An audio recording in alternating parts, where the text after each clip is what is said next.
What is up, Solo Cups? My name is John Solo, and today on Messed Up Origins, we're doing something a little unorthodox. If you've been a Solo Cup for a while now, then you may have already heard me cover the origins of Snow White.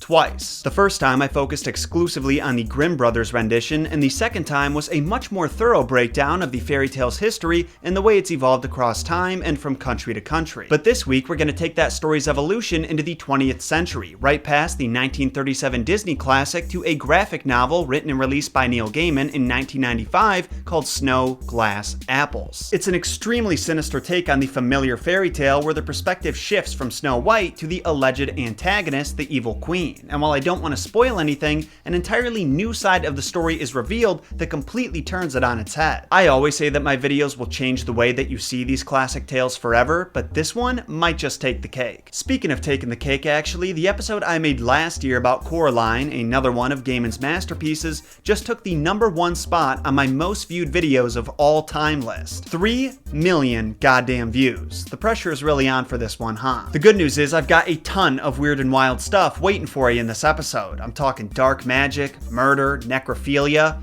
and then some stuff that wasn't in the original story. And because I see no reason to put it off any longer, I say we just dive in. As always, make sure you hit that like button if you like what I do here on the channel and want to show your support. Subscribe to have new content like this delivered to your sub box every week, and most importantly, enjoy.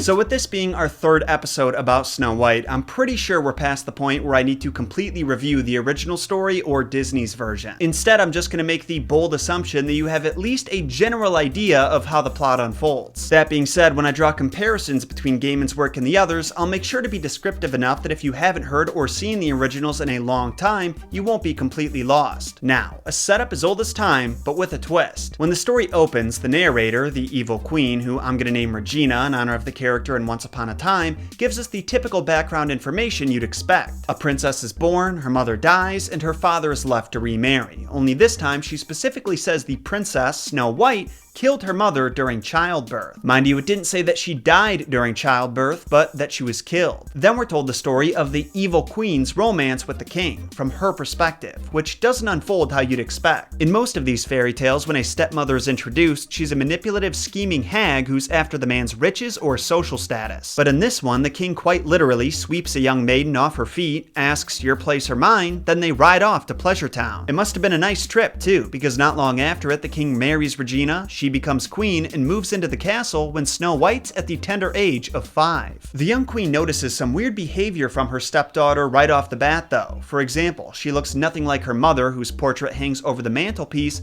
and she never sees her eat any food. As you'd expect, the strangeness is starting to creep Regina out after a while, and the tension between them culminates into a terrifying interaction late one night. Snow White enters the queen's chambers and says her only line in the entire book, "I'm hungry." Then the queen gives her a piece of dried apple she had hanging above her bed. Because apparently that's something people used to do? I don't know. I'm glad that refrigerators were invented. Well, Snow White likes the fruit, and for the first time ever, the queen isn't totally freaked out by her. But when she tries to affectionately stroke her cheek, the little bitch bites her on the hand. Naturally, the queen pulls back, but after it settles in what just happened, she freezes with fear. Meanwhile, Snow White drinks her blood without even breaking eye contact. An interesting detail I noticed here is that the queen refers to the spot she bit as her Mount of Venus, so I was curious what the meaning behind that was. Turns out, according to this palm reading site I found, the mount is a representation of home, love, romance, sensuality, and passion. Now, I'm not going to explicitly say whether or not I think palm reading is a crock of shit, though you can probably assume my stance on it. However, I do think it was a conscious decision by Gaiman to make this the bite site, because as you'll see by the end of the book, what the Mount of Venus represents is exactly what Snow White drains from Regina's life. Anyway, as soon as Snow White leaves, the fresh wound starts to close, scab, and heal, showing that it's no normal bite, and the queen, who was feeling frozen, owned, and dominated, started to barricade her doors and windows at night and rarely left her room out of fear. Then the king starts showing abnormal behavior. He's getting weaker by the day, he's paler than ever, and he has no desire whatsoever to go to Pleasure Town with the queen. Well, sure enough, the king continues to waste away until he's nothing but a shell of his former self, Then he dies, and the freshly widowed queen notices that his body is covered in tiny little scars like the one she has on her hand. And I mean covered everywhere. Think for a moment about what that implies, then try to get the image out of your head. By the way, Snow White's like 5 years old at this point. Now, after the king died, the 16-year-old queen was the lone ruler, and because she knew that Snow White was responsible for his death, she had to punish her. This is where the story starts to get familiar again, but what's fascinating is at this point, we've gained enough perspective to see these familiar events in a totally new light. Just like in the Disney movie and multiple renditions all around the world, the queen orders some huntsmen to take Snow White deep into the woods,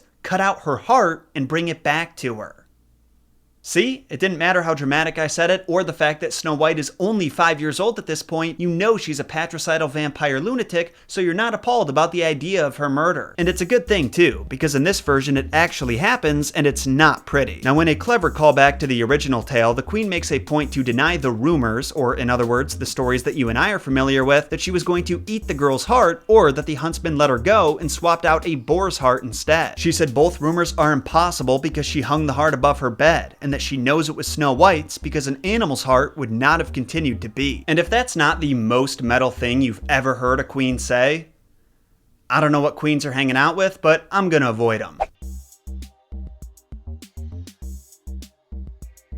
So now we're jumping ahead a bit to springtime a few years later. Apparently, when the snow melts, the kingdom throws an event called the Spring Fair, where the forest dwellers mingle with the village residents. They trade various goods, people put on shows, it's a pretty good time. And that's despite the fact that forest folk are all shisty weirdos with various deformities like hunchbacks and crab claws. No disrespect to any forest people watching, of course, I'm sure that your webbed feet are gorgeous. Now, over the next 5 years, the queen says she ruled with wisdom and her citizens loved her, a fact that we can't verify, but it did have me wondering how good of a ruler the queen in the classic story was and what happened to her kingdom after she died. Did the princes just absorb it after he married Snow White? It must have, right? Doesn't matter. The point is, things were functioning decent enough for those 5 years, but with every spring fair, less forest folk were present, and because the fair was such a key source of income for the villagers, many of them were starving. As a result, the queen had no choice but to use her gift of sight, and this might be my favorite callback to the original tale. Instead of having a magic mirror that basically functions as an enchanted Alexa, she can look into things like mirrors and bowls of ink and have a kind of psychic vision that answers whatever question she has. Hey Siri, who's the fairest one of all? Snow White? Is that you? No! Now what she sees when she looks in the mirror this time, I can't really show you much of, but to put it simply, Snow White is very much alive and picking off the forest folk one by one. That is, after she has sex with them and some kind of gross black ink spills out of her fun tunnel. As you'd expect, Regina is horrified at this revelation, but she's also a boss-ass bitch who's not gonna let her citizens fall victim to this crazy sex vampire. So she starts devising a plan, and it's one that you're probably familiar with. She uses dark magic to poison some apples, and a really cool detail Gaiman added to this was that she basically turned her blood into poison before injecting it into the apple, making it the perfect bait for a vampire. Then she puts on a baggy cloak that covers her face, finds Snow White's lair deep in the forest, and waits for the dwarves to leave so she has an opportune moment to strike. She gets Snow White to come to the entrance of her cave and does the whole "I'm an old peddler lady, wanna buy my ribbons" act, but Snow White doesn't just let her in like we're used to. No, instead, she attacks the queen, who shrieks like an old lady, then runs away as fast as she can, and with her gray cloak blending in with the landscape, Snow White loses sight of her and she escapes. And while we don't get to learn exactly how it goes down because Regina wasn't there, we know that Snow White fell victim to the apple's poison because by the time the queen got back to her chambers, the heart above her bed had stopped beating.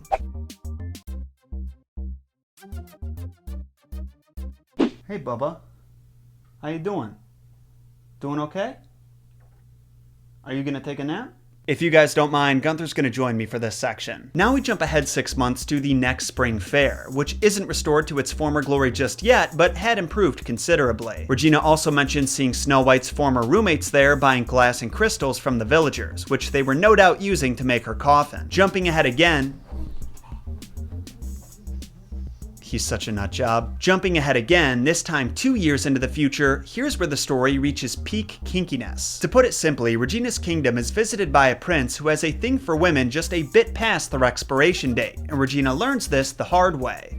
Or maybe I should say soft way. Because when she tries making a move on the prince, things don't exactly work out. Apparently her impression of a corpse was just abysmal. And you can probably see where this is going. The prince leaves Regina's kingdom the next morning and discovers the body of Snow White deep in the forest, and somehow convinces the dwarves to let him take her. We don't know if he bought her or if the dwarves were just intimidated by the sight of his armed guard, but either way, the prince was thrilled about finding his perfect woman. But here's where things start to go south for Regina. Apparently the prince's thrusting knocked a piece of apple out of Snow White's throat, and the queen woke up to the monster's once still heart pumping fresh blood all over her face. And as if that isn't terrifying enough, only a few moments later, the prince's armed guards storm into her bedroom, take her captive while the prince spits in her face, a bit excessive if you ask me. Then Snow White enters. Without saying a word, she slices open her chest and places the heart inside, after giving it a lick for good measure of course. Then the queen receives her punishment. Remember how in the grim version of the story, the queen was forced to put on red-hot iron slippers and dance until she was dead? Well, the way she's treated in this one is a little different, but no less humiliating. After being kept in a stone cell for months on end, Snow White's wedding day had finally come. And to celebrate the occasion, Regina was dragged out of her cell, stripped naked, had all of her hair cut off, then was lathered in goose grease. They march her through town square past hordes of people laughing and shouting slurs, and the last thing Regina sees before being shoved into a massive kiln is a snowflake landing on the new queen's ice-cold cheek. Then, the fire is started. Regina lies in the center of the kiln while the flames grow in size and intensity. The room is getting hotter, smokier, making it harder and harder for her to breathe, but she refuses to cry out in pain or discomfort. Instead, she focuses on other matters, and the last line of the story reads, "I shall instead think of the snowflake on her cheek. I think of her hair as black as coal, her lips redder than blood, her skin Snow White." And that, Solo Cups, was the true story that inspired the classic fairy tale that we all know and love, at least according to the queen. I don't think Gaiman expects us to take her word at face value, meaning the real truth lies somewhere between his version and the classic story. So, I'm curious about what that is. Now, if you're anything like me, you had one or maybe both of these thoughts after finishing Snow Glass Apples. Wow, what an incredibly dark and original interpretation of a story we've all heard 1,000 times. And or, how the hell does someone think of this? Well, I'm happy to report that thanks to an interview Gaiman did with allaboutromance.com, we have an answer to that question, and it's one that I think longtime fans of Messed Up Origins will appreciate. Gaiman said that one day, while reading from the Penguin Book of English Folktales, a collection of over 100 Gaelic legends, he stumbled upon a retelling of Snow White that went into more detail about her aging and going through sexual maturity while under the sleeping spell. I actually ordered the book myself so I could read a bit of it to you and give you some insight on what he's talking about, but sadly it's not going to be here for another week, so we're just going to have to wait and talk about it in a dedicated video. The point is though that while reading the far more messed up version of the story he was familiar with, he was inspired to write his own adaptation with the expressed purpose of answering two questions he still had about the tale. One, what kind of prince sees a corpse in a glass coffin and says, "I'm in love, I've gotta have that"? And two, what kind of young lady can you put in a coffin with skin as white as snow, lips as red as blood, and hair as black as coal for a couple of years who isn't going to die? The answers? Well, a necrophiliac and a vampire, of course. Do I still get points if I put Rudy Giuliani and Billie Eilish?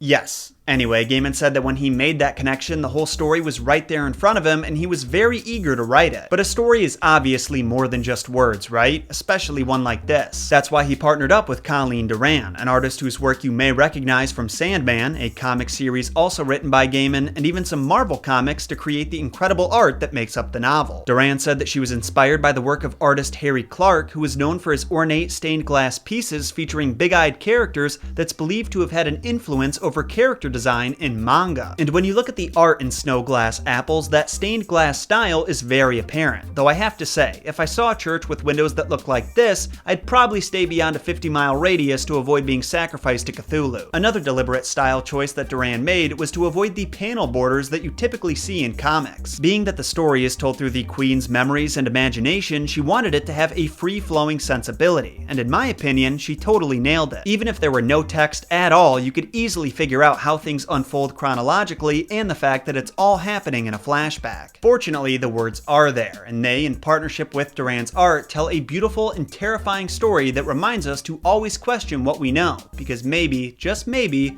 we don't have all the facts. That's at least my takeaway, but I would love to know your thoughts about snow glass apples, so leave them in a comment down below. And Solo fam, thank you all so much for watching this episode of Messed Up Origins. I really hope you enjoyed it and learned something new. It's actually kind of funny, literally 1 year ago today, I spent the majority of my birthday, October 23rd, editing the second half of my Coraline breakdown, and this year I did the same thing with another Neil Gaiman story. Maybe we'll make it an annual thing. If you like that idea, then let me know by giving that like button a big ol' bite on its Mount of Venus. I said Venus, with a V. And don't forget to subscribe with notifications on so you'll get alerts whenever I upload a new episode of Messed Up Origins. Make sure to follow me on social media too. That's definitely the move if you want to stay as updated as possible on Messed Up Origins news, and of course, wish me crappy birthday. If you want, you can follow this weirdo too. I have no idea why you would, he's absolutely awful to look at in every way, but if you do, his Instagram is linked below. Are you just the worst? Are you the best, or are you the worst? I'll be seeing you all again next week with the final installments of this month's extra spoopy lineup. If everything goes as planned, I should be getting you 2 smaller episodes, but we'll see what happens. Until next time, my name is John Solo, and remember, John shot first.